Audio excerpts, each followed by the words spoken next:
Remember when the worst kind of brain rot content you could consume as a child was from your TV screen? Yeah, the whole mom says it'll rot your brain era. Turned out brain rot back then was just TV rot. A simple bite-sized fixed point problem like fast food. But today kids carry around tiny portable brain rotting devices right in their pockets, available 24/7. Honestly, our parents back then should have counted their blessing because we didn't have TikTok, Skippity Toilet, Phantom Taxes, Rizzlers from Ohio, and Get. That entire sentence just gave me a headache. Now, growing up, I watched a lot of TV, and I had this one friend, and she thought I was a really weird person. She always thought it was because I watched all those weird shows and cartoons, but I never really took her seriously. I mean, everyone is weird in their own way. Let's take her for example. I always thought she was weird because she used to just love these Cheeto-like snacks called Munch It that literally tasted like raw instant noodles that had been crushed and molded with feet, then sprinkled with salt. I used to be terrified of the atrocities happening in my stomach whenever I ate those snacks, and I knew when it was finally time for them to come out.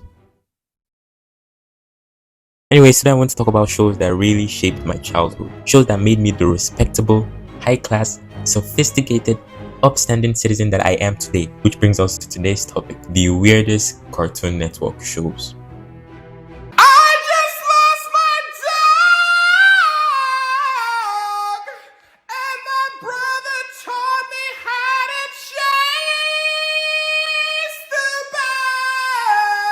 Regular show.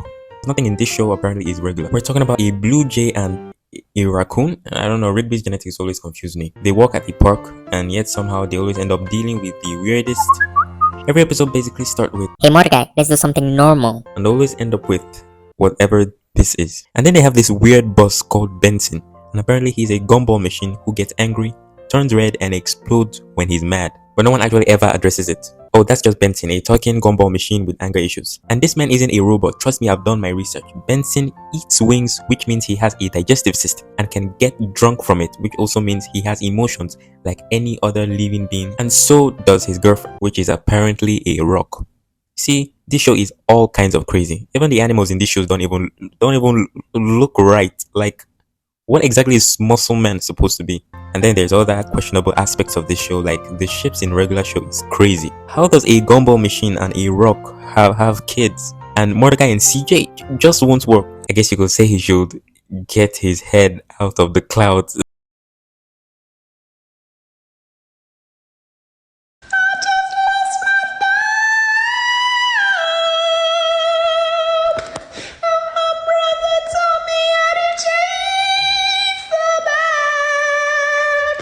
The Amazing World of Gumball. This show was like they put the entire internet in a blender and hit pause. For those of you who didn't know, Gumball's family consists of a blue cat, his adopted goldfish brother, and a pink rabbit for a dad. The world is filled with characters from every art style possible, from claymation to hyper-realistic, and to be honest, that's what made it unique. Everyone in the town silently agrees that nothing needs to make sense as long as they all just go along with it.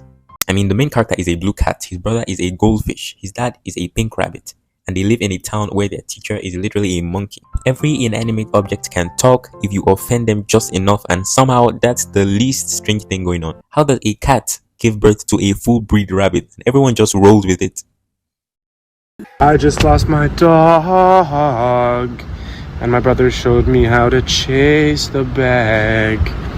He really told me how to chase the bag.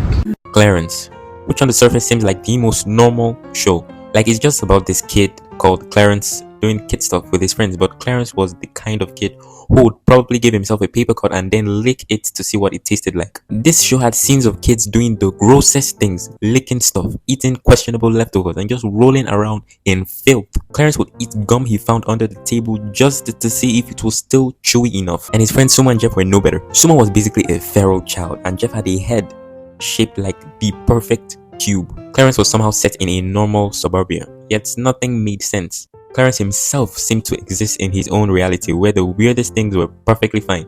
Like that time Clarence just decides he's going to go find his inner animal, so he spends the whole day acting like a dog and no one really stops him. By the end he's barking, scratching himself, and living in a doghouse, and his mom is just like, kids will be kids.